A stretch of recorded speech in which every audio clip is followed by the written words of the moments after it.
Welcome back to the Stand Up and Shout Rock Show with Whisk and Kev. And joining us now on the set here from Salisbury Center Studios in Manassas, Virginia, we have Pete EVICK, vocalist and guitarist of EVICK, and the band. The band. You, my best friend in 36 years. Me and Chuck have been playing music together. Chuck Van Slaw on the drums, man. And more than that, there's just, you can't dream of the things. We've been in fist fights. We've more than one. Tonight? Maybe tonight. The night is yes. But just everything for 36 years, and I get overly emotional about it. But there's a whole section in my first book I wrote about Chuck being my best friend, and part of that I say because he stayed. I'm such a neurotic, insane human being. Egotistical. But, and everybody's come and go, including my wife. And in 36 years, the only person that stayed was Chuck. And I owe this dude my life. I owe him my life for everything. He's the solid and the constant, and he's the best drummer everyone's ever seen. It felt a little marital there when you threw out that word egotistical. I don't deny it, though. I don't. I've come to terms with the fact that to get where I have gotten, you have to have that ego. Yeah. None of them don't. That are right. You know what I mean? Right. And yeah, so if I was shocking the world, with a revelation. I mean, and on bass guitar is Ray Schuring. Ray's been in the band over 25 years, and Ray's been in the band over 25 years, and again, he's put up with some stuff that I'm just lucky. I have a family of people that play music with me, and I have some crazy ideas. We had a fist fight once. But I've had some stupid ideas, and they usually go, all right, let's do that. And when you have that, it makes you feel like you can take over the world. Would you use the word egotistical, Ray? You said you had a fist fight once. For me or for him? Oh no, just whatever brought that about. Whatever that moment was. No, it was just Jägermeister. A little liquid courage. That works. And then on guitar, he's actually the youngest member of EVICK, so to speak. He's been in the band still over a decade. Is Matt Davis, and Matt's a drummer, a singer, a guitar player. He's a solo artist, and he's a wonderful friend and human being to most people around him. And we're lucky to have Matt. We're a family. We don't talk to each other sometimes for 9 months at a time, and then we get together, and it's you just start where it left off. You know what I mean? Yeah, and I think you only had one fist fight with me. That's good. That's like, we actually didn't get to the fist fight. We got broken up. Yeah. I was not in the right frame of mind, and I thought, let me get in a defensive stance, and I pulled the Fighting Irish. That was the best part. I've never done that in my life. What did that even mean? I go like this, like, come on. Matt, I almost laughed and dropped it. I have to say, because I don't think you and me have ever discussed this, right? We've never discussed that moment. I remember it was a misunderstanding, and it was alcohol driven, and there was but all of a sudden we were fighting, and Matt really went like this. And Matt's a lot bigger than me. He's like, he looks 10 foot tall to me, and he goes like this. And I remember in my brain, I went, what the fuck is happening? All I kept thinking was, if you know, Sammy Hagar's father was a professional boxer, and Sammy boxed too, right? Yeah. And I just went, did I just pick a fight? And I don't know it, but I'm fighting with was Matt's dad a professional boxer, and no one's ever told me that? And all of a sudden, carpet layer, and he was really good at this Pac-Man. There was nothing going to happen except, but we laughed it off like we always do. Yeah, it's funny we talk about that, because I talk to Gavin a lot. I've worked really hard on it's energy. Yeah, it's energy.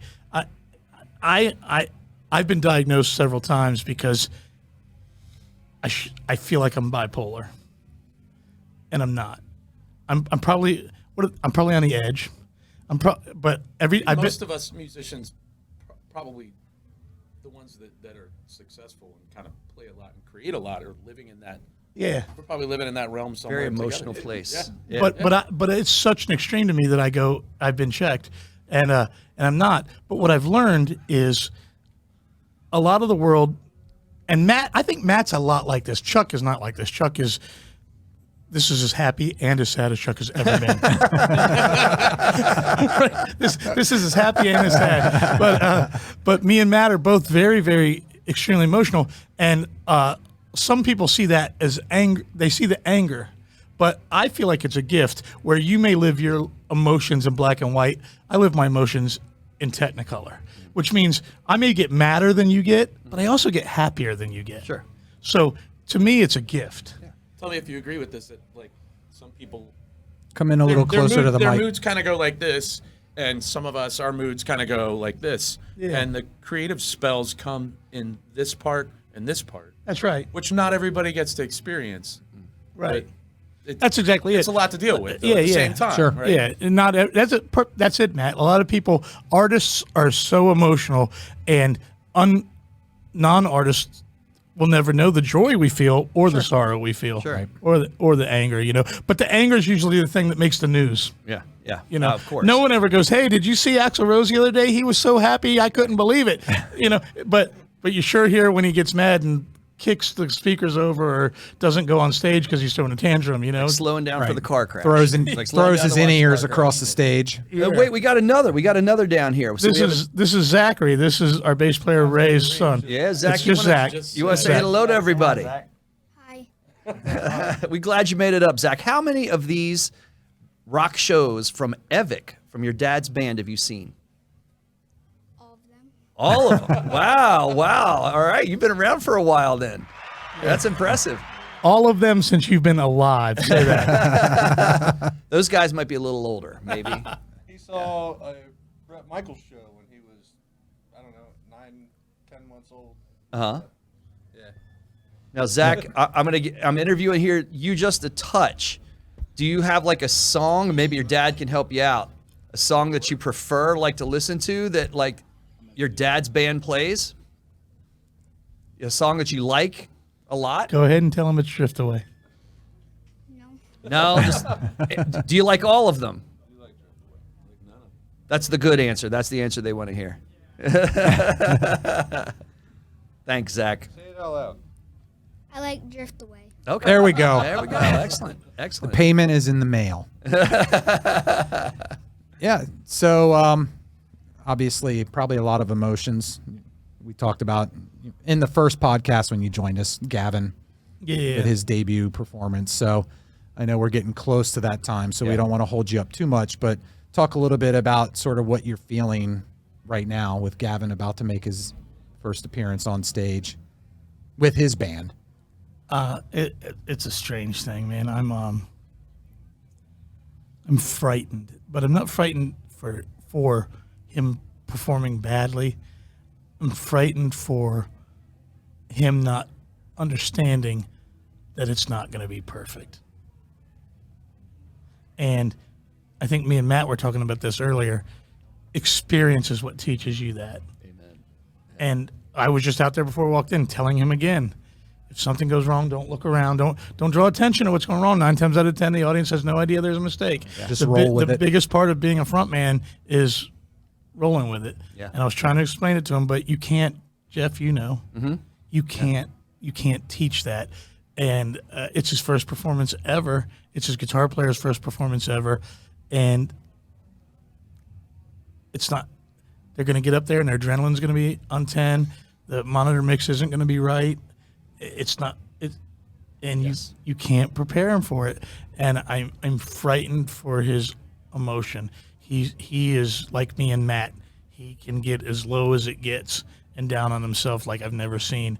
And I want him to just enjoy that, good or bad. He's going to make some people happy tonight. Yeah. And that's what's important. Sure. And so yeah, I'm almost in tears now thinking about it. I'm watching that clock and I'm just I don't even know, but they all have been there since Gavin's birth too. This is I think Matt's daughter is a performer now. I went out to see her last 2 weeks ago. Our children, obviously Zach's going to be a performer. He's into it, I think. He's already playing drums, right, Ray? Yeah. Yeah. And it's hard, right? I was emotional watching your daughter because I don't know when a song ends and she's taken that route of solo acoustic. And wow. And you can be the greatest solo acoustic artist in the fucking world and sing your balls off and the song's over and people are just eating their meatballs or whatever. Right. And I just want to, my heart, I was just like, oh man, she started singing her first song the other night and my heart was choked up because I was like, I just wanted, I was trying to use the force to tell everyone in that building to scream as loud as they could when that first song was over. You know what I mean? And so I think my point is we're all watching our children grow up, and I think that we've all been family to a certain extent. So there's emotion to it. I mean, you know, I think we're all kind of tied into hoping he does great tonight, right? Yeah, absolutely. You know. Yeah. He has more merch out there than I do. I remember back in the day being down in Pete's basement in the studio. We were trying to rehearse, and Gavin coming down trying to push buttons when he was a little kid. You know. Yeah. Now look at him. He's pushing even more buttons. Yeah. But like I was the other day, we were rehearsing for this gig, and Gavin's running around turning knobs, and Pete's like, "It's fine." He's like, "No, it's a little off." Yeah. Gavin sets the PA up now and was trying to dial Matt's amp in for him, and I appreciate it. I'm grateful that he's. It's emotional. I mean, like that fucking clock looks like a bomb going off. Pete, don't worry. The producer of the show is still up here, so they can't start without him. You won't miss anything. What's that? The producer. Scott is still up here, so they can't start without him. So you won't miss anything. Well, we'll get to we'll let you guys break free, but what can we expect from you guys tonight? Is it going to be? I know there's 2 portions to the set. Yeah. So actually, we should have done it a long time ago. Obviously, we have 3 records out and a handful of other solo music that spans over 25 years. And as we spoke in the podcast before, I had the record deal and I had the world in my palm of my hand. I had producers, lawyers, radio industry, and it didn't happen. And that can really twist you, and it makes you stop believing in yourself. And then so you go back to just being a cover band.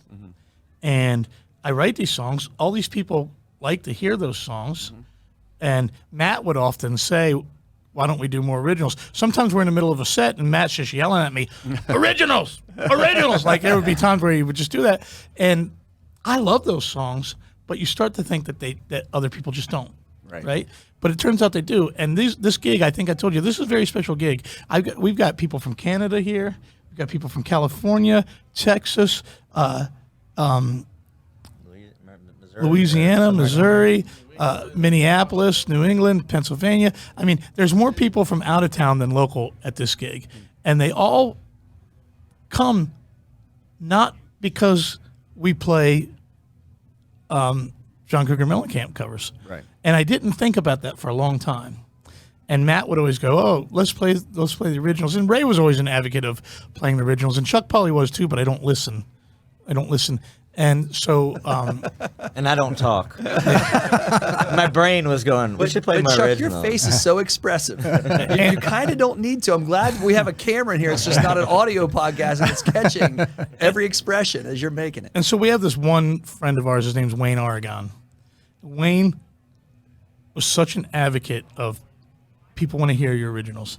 And he started putting it in my head that these people are coming, even if it's for one song. Most of the biggest bands in the world only have 3 or 4 hit songs. You know what I mean? Sure. And he just put it in my head that they aren't, when they're at home and they've chosen to come see you, it's because they've been listening to your music. And so last year, for the first time, I tried to do an all original concert set of music. And that's what we did here. Sure. And I was only going to try it once.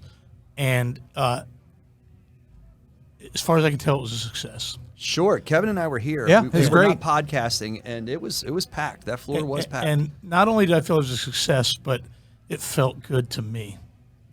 Because I'm not worried about if I'm hitting the note right in a Quiet Riot song. because I wrote those fucking songs. That's how they go. Right. Whenever I sing them like that, that's how they go. Right. And with that being said, it just felt good to play the originals. And so I think that's how we'll do it now. From now on is we'll do this annual show and we'll do the one set of original music, take a break, and then get back on, and then it's just free-form jam where we have the guests come up and the different people, and then it just becomes a party until we kick out. And then for the first time in years, I wrote a new song. We wrote My Best Days, and the response was amazing. There was about 12 radio stations around the country that picked it up the first week.